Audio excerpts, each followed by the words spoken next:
Hey there, I'm Melissa, time management coach, writer, Jesus lover, and creator of the Wealthy Mama Journal. Around here, we don't chase perfect, we chase peace. This is where faith meets focus and where I help busy moms like you manage your time without losing your mind.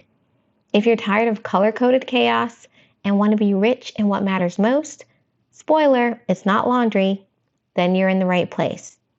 Are you ready? Let's get into it. I didn't even plan on watching that sermon. Saturday came and went, and we didn't make it to church. I can't even tell you exactly why. Whatever the reason, Sunday morning rolled around, and I felt that little nudge. You know the one. The gentle push that says, hey, don't let that weekend pass by without spending time with me. So I started scrolling through YouTube, looking for a sermon to watch. I wasn't searching for anything specific, just something to help me feel a little more grounded before the chaos of Monday came knocking. And that's when I saw it. Transformation Church. The sermon, distraction. Now, I didn't know it yet, but God was about to hit me upside the head with this one. Last week was a hot mess express. Distraction was my middle name. Social media had me in a full-on chokehold, y'all. I was scrolling, liking, commenting, and comparing like my life depended on it. And at the end of each day, I'd sit there feeling drained, guilty, and disappointed in myself. So, when I clicked play on that sermon, it wasn't just a coincidence. It was God saying, girl, sit down. We need to talk. Can we be honest? Distraction doesn't just sneak up on us. It's not some mysterious force that we can blame for ruining our plans or derailing our day. No, distraction is a choice we make over and over again. And that truth, it was hard for me to hear. I'd wake up in the morning, grab my phone just to check the time, and before I do it, I was 15 minutes deep in somebody's vacation photos, wondering why my life didn't look like theirs. By lunchtime, I'd convince myself that scrolling through Facebook was necessary because, I have a business. Of course, I needed to check on my subscribers. Spoiler alert, they were fine without me. And by the time dinner rolled around, I was back at it, scrolling aimlessly, my mind bouncing from one inspirational post to the next like a toddler on a sugar high. The excuses came easy. I'm building a business. I need to be on Facebook. This is how I stay connected with people. But deep down, I knew better. Facebook wasn't making me feel good. It wasn't helping me grow my business in any meaningful way, and it definitely wasn't bringing me closer to God. Instead, it was pulling me further away from everything that truly mattered. My family, my work, my relationship with God, my purpose. And the worst part, every time I opened that app, I was making the choice to let it. So when Pastor Todd said, if you want this year to be different, you've got to do something different, it felt like God was looking at me dead in the eye, holding up a mirror and saying, what's it going to be, sis? I knew I couldn't keep asking God to transform my life if I wasn't willing to let go of the very things that were holding me back. Distraction wasn't just happening to me. I was inviting it in. I was letting it sit down, take its shoes off, and make itself comfortable in my life. It was time to change that. And the title of that sermon couldn't have been any clearer. It was time to put death to my distraction. By the end of that sermon, I knew what I had to do. I needed to get off Facebook. But let me tell you, it did not feel good. There's a kind of fear that comes with letting go of something familiar, even when you know it's not good for you. And for me, Facebook had become like that old ratty sweater you never throw out because it's comfortable. It's not flattering. It's probably got holes in it. But you keep wearing it because it's just there. The thought of leaving Facebook brought up all sorts of questions. How will I run my business without it? How will I stay connected with people? What if I miss out on something important? It's funny how we convince ourselves that we need things that are actually harming us. But as I sat there mulling it over, I felt God whisper something to my heart. Do you trust me?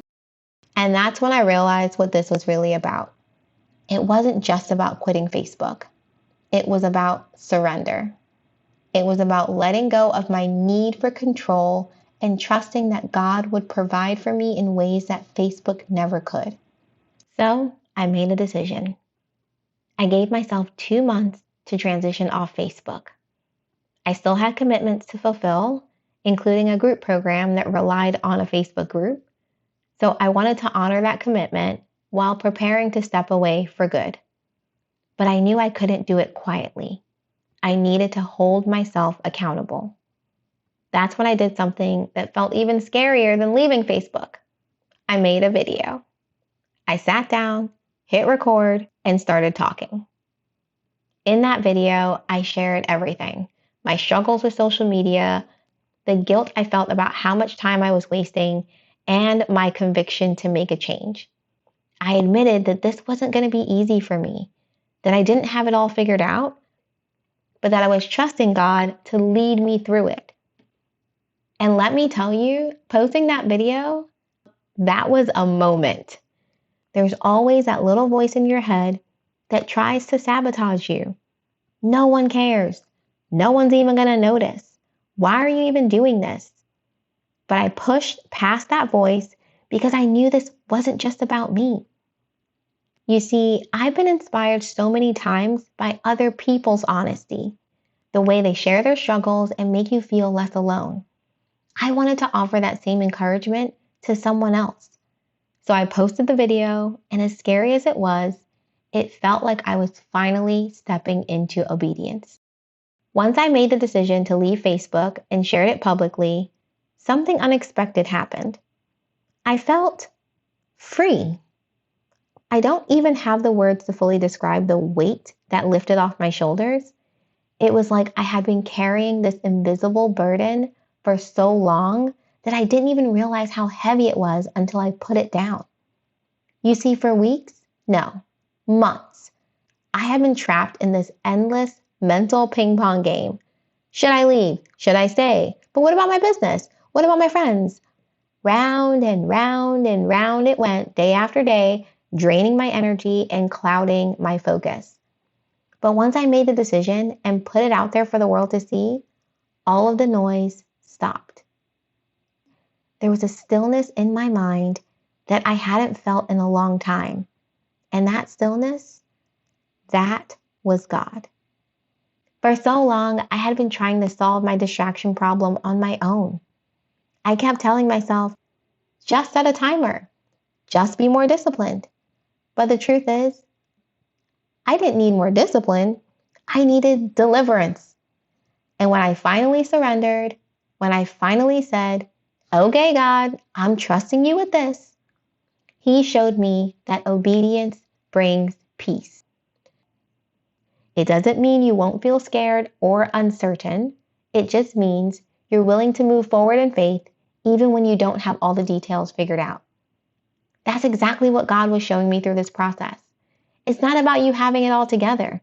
It's about saying, God, I don't have all the answers, but I trust you. And the more I lean into that trust, the more I realize that obedience isn't just about what I'm doing for God, it's about what He's doing in me. Here's the thing about distraction.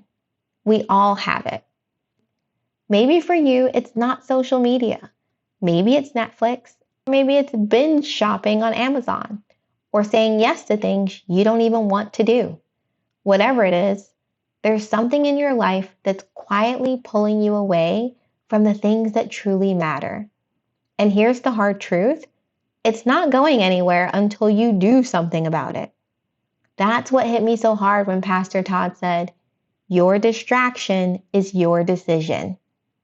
I realized that I couldn't keep asking God for transformation while clinging to the very thing that was holding me back. You can't grow if you're stuck. You can't ask God to bless you with clarity when your mind is drowning in noise. You can't ask Him to bless your time when you're wasting it on things that don't matter. You can't ask him to lead you to purpose when you're too busy scrolling to even notice where he's trying to take you. Pastor Todd said something in that sermon that I'll never forget. God is trying to make your life holy, and holy means set apart. That hit me like a ton of bricks. We spend so much time trying to fit in, trying to live up to the expectations of society, trying to follow the script that everyone else seems to be following. But if God is calling you to something greater, that means your life isn't supposed to look like everyone else's. A holy life is a set apart life. And if you want a life that's set apart, you have to be willing to do set apart things. For me, that means stepping away from Facebook. For you, it might mean something else entirely. But whatever it is, I want you to know this. You don't have to have it all figured out. You don't have to wait until you feel ready. You just have to be willing to take the first step. Because the life God is calling you to, it's worth it. It's worth the discomfort, it's worth the sacrifice, and it's worth letting go of the things that no longer serve you. So, here's my challenge to you. Take a moment to reflect. Ask yourself, what is distracting me from the life God is calling me to? And then make a plan, whether it's setting boundaries, taking a break, or letting go entirely. Take one step toward obedience. Because when you put death to your distraction, you make room for the life God has been trying to give you all along. And trust me, that life, it's so much better than anything we could ever imagine. Thanks for hanging out with me on the Wealthy Mama podcast. My hope is that something today gave you that little nudge towards peace, focus, or maybe just a good laugh at my expense. Because let's be real, life's messy. And that's where God does his best work. If you want more of this blend of faith, focus, and figuring it out as we go, head to my Substack. It's where I continue to share the real, raw, and slightly sarcastic thoughts I don't always say out loud. Until next time, keep chasing peace, practicing grace, and showing up for the life God's calling you to. Now go be wealthy, Mama.